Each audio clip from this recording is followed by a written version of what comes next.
Hola, alumnes de l'Escola IPSI. Soc la Natàlia Cerezo i avui us vull presentar el meu últim llibre i van passar tants anys que també està disponible en castellà i passaron tantos años.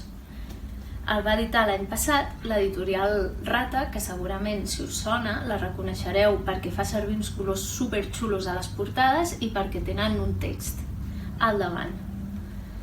Bé, aquesta història la vaig començar a escriure quan era molt petita, segurament més petita que molts de vosaltres, perquè està basada en les històries que m'explicava la meva iaia.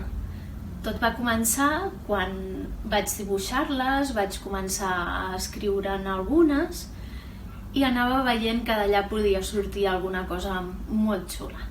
Van anar passant els anys, una mica com el títol del llibre, i finalment el que va sortir va ser una novel·la, que és aquesta que veieu aquí, que està escrita expressament per la meva iaia, perquè quan ella la llegís s'hi trobés reflectida i veiés moltes parts de la seva vida, però també altres inventades perquè no deixés de sorprendre's i de divertir-se.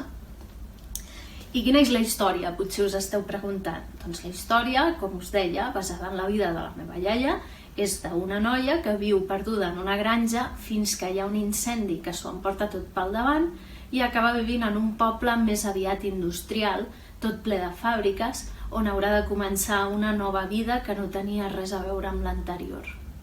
I què hi trobareu? Doncs trobareu amor, traïció, amistat i un gat que es diu Missy. O sigui que si us el voleu llegir, jo contentíssima, perquè així la història de la meva iaia arribarà molt, molt lluny. Moltes gràcies i espero que passeu un Sant Jordi superguai.